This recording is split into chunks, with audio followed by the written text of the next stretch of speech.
पुष्पी पौधा, पुष्पी पौधा उस पौधा को कहते हैं जिसमें फूल होता है। फूल होता है ना, पुष्प, उस पौधा को क्या कहते हैं? पुष्पी पौधा कहते हैं। और जिसमें फूल नहीं बनता है उसे अपुष्पी पौधा कहते हैं। समझा? तो पुष्पी पौधा में लैंगिक जनन किस प्रकार होता है? पुष्पी पौधा में लैंगिक जनन किस प्रकार का होता है? तो पुष्पी पौधा में जो है ना लैंगिक जनन,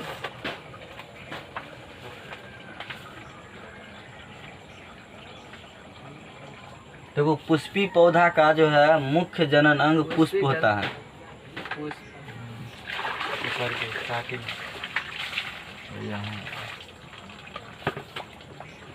पुष्पी पौधा में पुष्प जो है सो मुख्य जनन अंग होता है। पुष्पी पौधा में पुष्प जो है, पुष्प यानी फूल होता है ना, फूल, फूल होता है ना, फूल मुख्य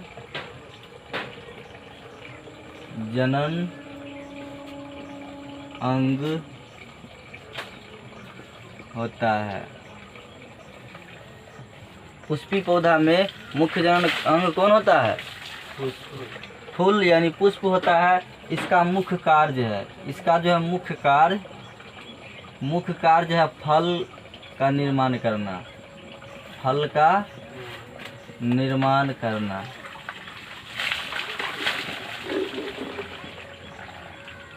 पुष्प का मुख्य काम क्या है? फल का निर्माण करना। ये पौधा यानी पुष्पी पौधा का मुख्य जनन अंग होता है।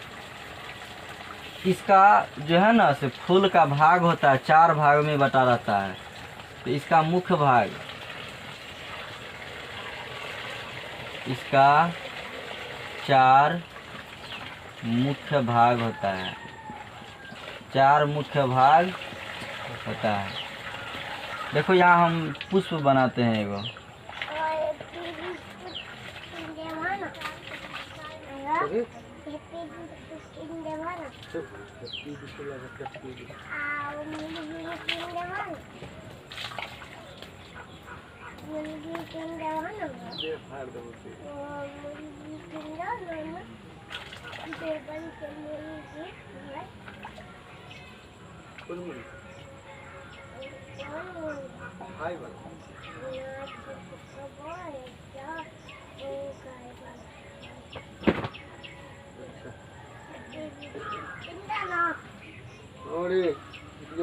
और यहाँ से ऐसे निकला रहता है।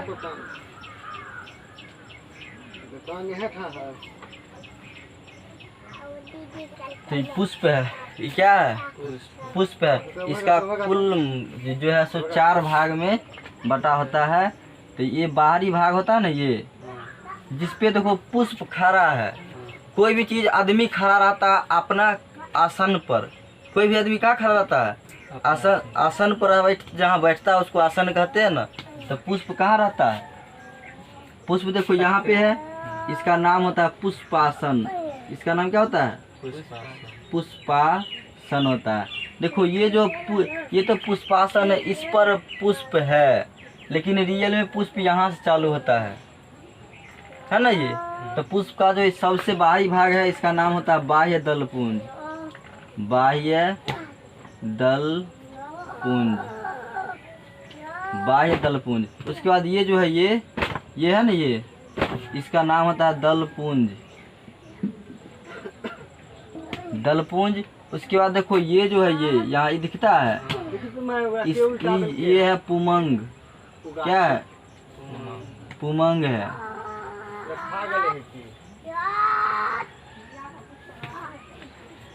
और उसके बाद यहाँ पर जो है से यहाँ पे रहता है, यानी यहाँ से ये लेकर के टोटल यहाँ से यहाँ तक ये है ना जितना, ये सब को कहते हैं जयांग। क्या कहते हैं? जयांग, जयांग। तो देखो पुष्प का मुख्य 4 भाग होता है। कौन कौन होता है?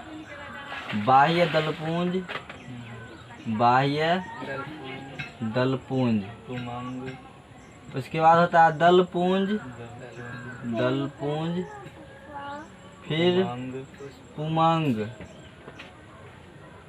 पुमंग के बाद होता है जयांग। जयांग। ये मुख्य 4 भाग होता है पुष्प का। ये चारों भाग याद रखना है। देखो अब बाह्य दलपुंज क्या आता है? बाह्य दलपुंज जो है तो पुष्प का सबसे बाहरी भाग होता है। सबसे बाहर है ना, ये पुष्प के नीचे, पुष्प के नीचे का सबसे बाहरी भाग होता है, यानी नीचे भी रहता है और क्या बाहरी भाग है, बाहरी भाग। ये जो है पत्ती के समान रहता है। ये किसके समान रहता है? पत्ती के समान। हरा भरा नहीं रहता है, तो ये पत्ती के समान रहता है, पत्ती के समान रहता है। उसके बाद देखो दलपुंज है, दलपुंज ये जो है सो बाह्य दलपुंज के ठीक ऊपर रहता है। बाह्य दलपुंज है ना, ये इसके ठीक ऊपर आता है, बाह्य दलपुंज के ठीक ऊपर आता है। इसका ये जो है सो रंगीन होता है। कैसा रहता है? रंगीन होता है। जब ये रंगीन रहता है ना, तो ये परागन के लिए कीट को आकर्षित करता है। कीट पतंग होता है ना, जैसे भंवरा हुआ और भी उड़ने वाला जीव जंतु है, उसको क्या करता है? आकर्षित करता है। हरा भाई रंगीन रहता है, तो लाल रहता है, खिला हुआ रहता है। तो कुछ ऐसा पौधा है जो दिन में खिलता है, जो दिन में खिलता है उसका ये जो दलपुंज है ना, ये लाल टाइप का रंगीन होता है। कोई भी वो रंगीन होता है। और जो रात में खिलता है वो वाइट होता है, सफ़ेद रहता है। कमल का फूल देख लो, देखा है ना, तो वो सब खिलता है रात में, पानी में नहीं रहता। कमल का कहते हैं, पानी में नहीं रहता है, एगो फूल है, हाँ वैसे ही रहता है। उसे रात में खिल जाता है, सुबह के अच्छी हो जाता है। तो उसका दिखता है दलपुंज जो है वाइट वाइट रहता है ना, हाँ। तो जिसका दलपुंज वाइट रहता है वो रात में खिलता है, और जिसका रंगीन होता है वो दिन में खिलता है।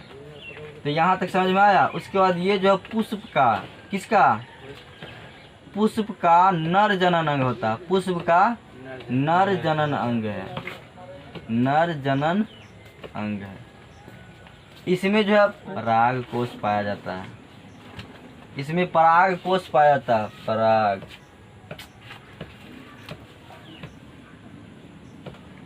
इसमें क्या पाया जाता है? पराग कोष पाया जाता है। पराग कोष में ही परागन रहता है। पराग कोष है ना, देखो यहाँ, तो पराग कोष में ही परागन रहता है, और इसी परागन से निकल करके जयांग में जाता है। जयांग है। इसका दूसरा, इसका नाम होता है पुंकेसर भी कहते हैं। इसको क्या बोलते हैं? पुंकेसर। ये जो है पुष्प का मादा जनन अंग है, वो नर जनन अंग था। और ये क्या है? पुष्प का मादा जनन अंग है। मादा जनन अंग होता है कौन? जयांग। जयांग जो है तो मादा जनन अंग है। इसको हम स्त्री केसर बोलते, हाँ स्त्री केसर भी बोलते हैं। इसको क्या बोलते हैं? स्त्री केसर बोलते हैं। अब जयांग का भी 3 भाग होता है। जयांग का 3 भाग होता है। ओवरी, ओवरी मतलब अंडाशय होता है। उसके बाद वर्तिका होता है, और ऊपर में वर्तिकाग्र होता है। तो ये जो है ना, ये जयांग, इसका भी कितना भाग है? 2 भाग। 3 भाग होता है। जयांग का भी 3 भाग होता है। अंडाशय, वर्तिका और वर्तिकाग्र। अंडाशय, वर्तिका और वर्तिकाग्र। अंडाशय, वर्तिका और वर्तिकाग्र। इतना समझ में आया? लैंगिक पुष्पी पौधा में लैंगिक जनन के लिए कौन उत्तरदायी होता है? पुष्प उत्तरदायी होता है, क्योंकि पुष्प पुष्पी पौधा का जनन अंग होता है। यह इसका मुख्य काम है फल का निर्माण करना। इसका मुख्य भाग 4 होता है। इसका 4 मुख्य भाग होता है। बाह्य दलपुंज, दलपुंज, पुमंग और जयांग होता है। तो बाह्य दलपुंज सबसे बाहरी भाग होता है। सबसे बाहरी भाग पत्ती के समान रहता है। उसके बाद होता है दलपुंज। दलपुंज रंगीन होता है। यह कीटों को आकर्षित करता है। कीटों को क्या करता है? आकर्षित करता है परागन के लिए। उसके बाद पुमंग होता है। तो ये पुष्प का नर जनन अंग होता है। पुष्प का नर जनन अंग होता है। इसमें पुंकेसर पाया जाता है। ये परागकोश रहता है। इसमें पुंकेसर परागकोश रहता है। इसमें क्या होता है? इसी पे परागन रहता है। परागन कहाँ रहता है? परागकोश में रहता है। और यहाँ से ही उठ करके मादा जनन अंग में यानी स्त्री केसर में, अंडाशय में आता है। तब जा करके वहाँ पे निषेचन होता है। निषेचन के बाद फिर उसमें से बीजांड बनता है, फल बनने लगता है। इतना तक समझ में आया? जयांग है ना, जयांग, जयांग का क्या भाग, कितना भाग था? 3 भाग। जयांग का 3 भाग होता है। जयांग का 3 भाग। पहला भाग होता है अंडाशय, जिसको ओवरी बोलते हैं, अंडाशय। उसके बाद वर्तिका, वर्तिका, और तीसरा होता है वर्तिकाग्र, वर्तिकाग्र। तो देखो इसमें समझ लेना है कैसे होता है।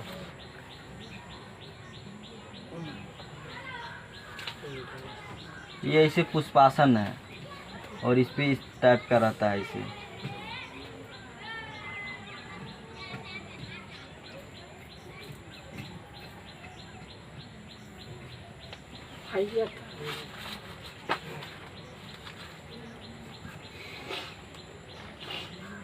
समझ में आया? ये पुष्प में ऐसा ही रहता है। देखो ये अंडाशय जो है ना, अंडाशय, अरे ये लड़का क्या बात कर रहा है?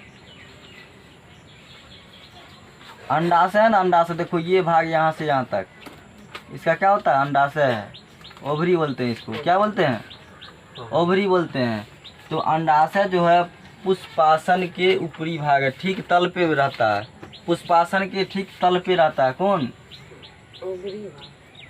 पुष्पासन के तल पर रहता है। ओवरी जो है अंडाशय पुष्प के तल पर रहता है। वर्तिकाग्र, देखो वर्तिका जो है, वर्तिका, वर्तिका अंडाशय और वर्तिकाग्र के बीच का तंतु के समान रहता है, नली के समान रहता है। ये है ना, ये अंडाशय और यहाँ ऊपरी भाग को कहते हैं वर्तिकाग्र बोलते हैं। देखो ये ऊपरी भाग है ना, इसका नाम वर्तिकाग्र, और ये जो ये अंडाशय, और बच गया कौन? बीच वाला भाग, नली के समान रहता है। ये इसका नाम क्या है? वर्तिका नाम है। तो अंडाशय और वर्तिकाग्र के बीच एक नली के समान रहता है, उसको क्या कहते हैं? वर्तिका कहते हैं। ये जो है अंडाशय, अंडाशय और वर्तिका के बीच में, वर्तिकाग्र के बीच में रहता है। अंडाशय और वर्तिकाग्र के बीच में रहता है। और ये सबसे ऊपरी भाग है किसका? वर्तिका का सबसे ऊपरी भाग है। वर्तिका का सबसे ऊपरी भाग है, ऊपरी भाग। देखो यहाँ से यहाँ तक वर्तिका है, यहाँ से यहाँ तक, और वर्तिका के ठीक ऊपरी भाग है ना, इसका नाम क्या है? वर्तिकाग्र। इसका नाम क्या है? वर्तिकाग्र।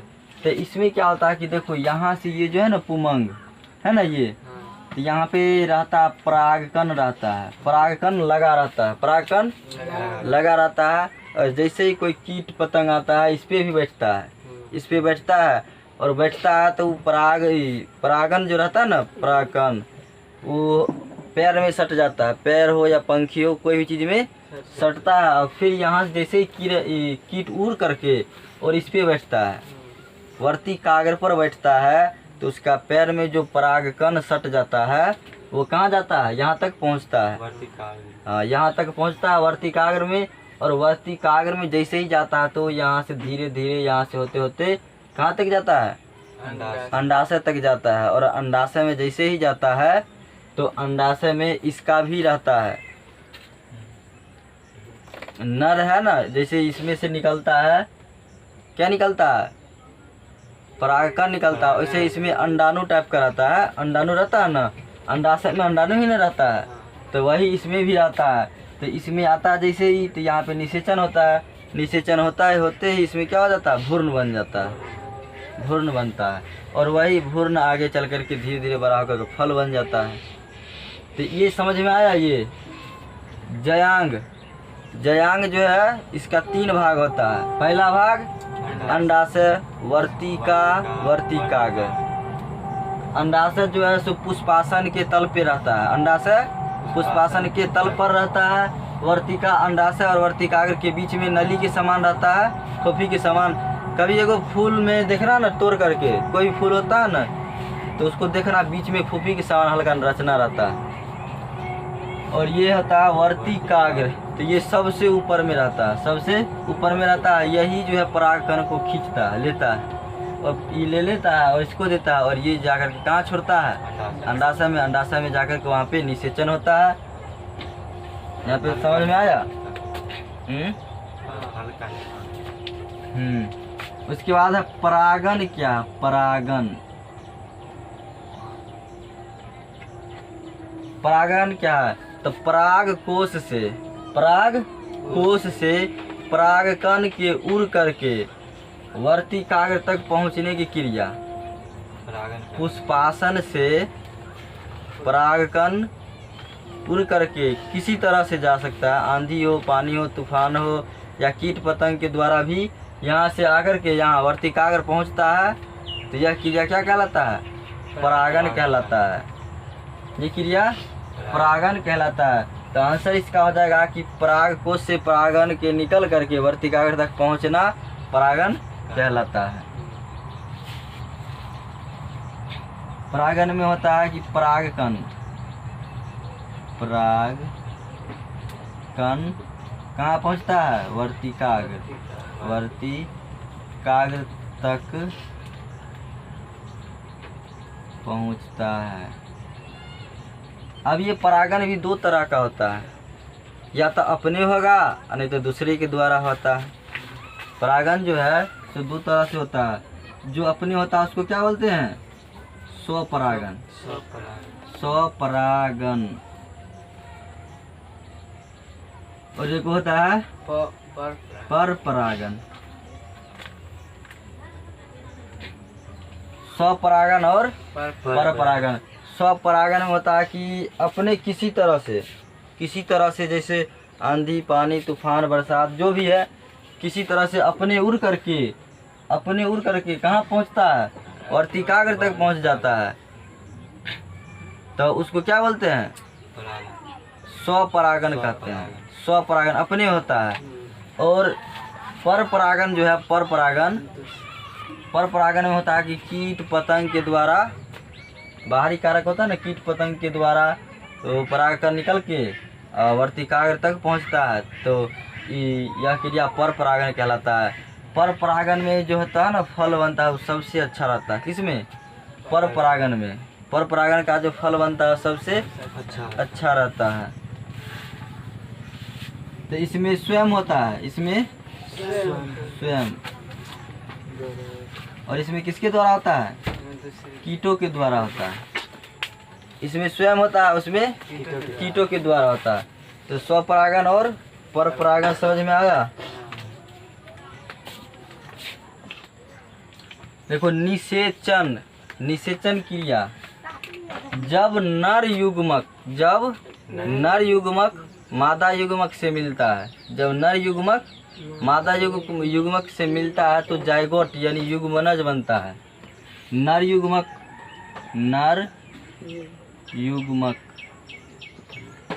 और मादा युग्मक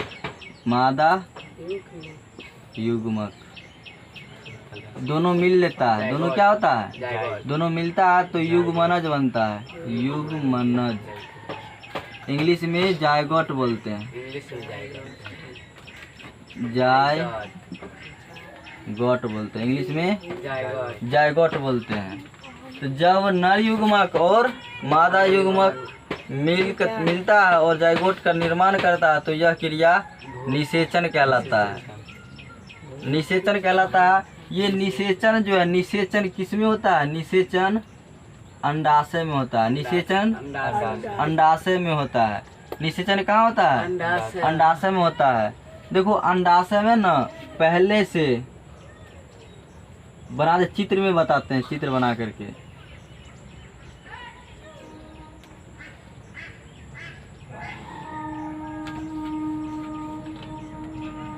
किसी तरह चित्र बना देते हैं।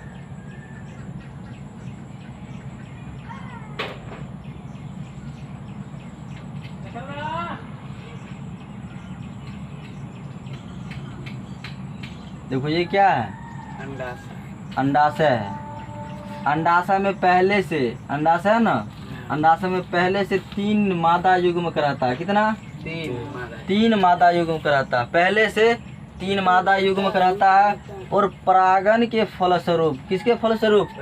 परागन के फलस्वरूप 2 नर युग्मक आता है। 2 नर युग्मक आता है ना, जैसे ही आता है नर युग्मक यहाँ से यहाँ आता है, तो ये एगो जो है ना, एक मादा युग्मक यहाँ पे मिलता है, यहाँ पे मिल करके भ्रूण बनाता है, मतलब जायगोट बनाता है। क्या बनाता है? जायगोट। यहाँ पे इसका नाम क्या होता है? युग्मनज। युग्मनज। यहाँ पे एक मादा और एक नर दोनों मिल करके युग्मनज बना लेता है। और ये युग्मनज जो है सो धीरे धीरे यहाँ आता है। यहाँ ये युग्मनज कहाँ आता है? यहाँ पे आता है और भ्रूण का निर्माण करता है। किसका निर्माण? भ्रूण का निर्माण करता है। तो इसमें बच कौन जाता है? 2 मादा युग्मक और एक नर युग्मक बचता है। 2 मादा और एक नर। तो ये 2 इधर और मादा नर वाला एक दोनों मिल करके भ्रूण कोश बना लेता है। भ्रूण कोश। भ्रूण कोश यानी कोई भी बीज के बाहरी से नहीं रहता, बाहर से कोई भी चीज रहता है बाहर से, मतलब बीज रहता है उसके बाहर से चारों ओर बंद रहता है, तो भ्रूण कोश बना लेता है। और वही भ्रूण कोश अंदर में जो रहता है ना, ये उसको भोजन प्रदान करता है। क्या देता है? भोजन। तो ये धीरे धीरे धीरे धीरे क्या होता है? बड़ा होते जाता है। बड़ा होते होते होते बीज का रूप ले लेता है, और बीज का रूप लेता है और ऊपर से चारों तरफ से फल बन जाता है और अंदर में बीज रहता है। समझ में आया? ये निषेचन क्रिया था। निषेचन क्रिया में बस यही था।